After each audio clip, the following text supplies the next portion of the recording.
खबर शामिल करते हैं हमारे नुमाइंदे मोहम्मद यासीन की रिपोर्ट से। हाफिजाबाद समाजी कारकुन, सोशल वर्कर, हरदिल अजीज़ शख्सियत मोहम्मद वज़ीर नबी की राना नईम अंजुम सियालवी ऑफ दुबई की रहाइशगाह पर उनकी खैरियत दरियाफ्त करने के लिए गए। समाजी कारकुन, सोशल वर्कर, हरदिल अजीज़ शख्सियत मोहम्मद वज़ीर नबी ने दुआ की कि अल्लाह पाक मारूफ बिजनेसमैन राना नईम अंजुम सियालवी को अल्लाह पाक सेहत और कामला अजर अता फरमाए।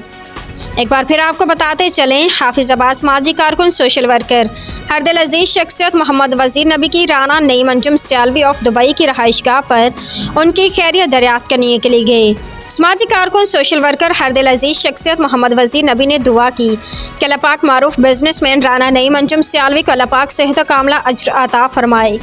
राना नईम अंजुम सियालवी ने खैरियत दरियाफ्त करने पर समाजी कारकुन, सोशल वर्कर, हरदिल अजीज़ शख्सियत मोहम्मद वज़ीर नबी का शुक्रिया अदा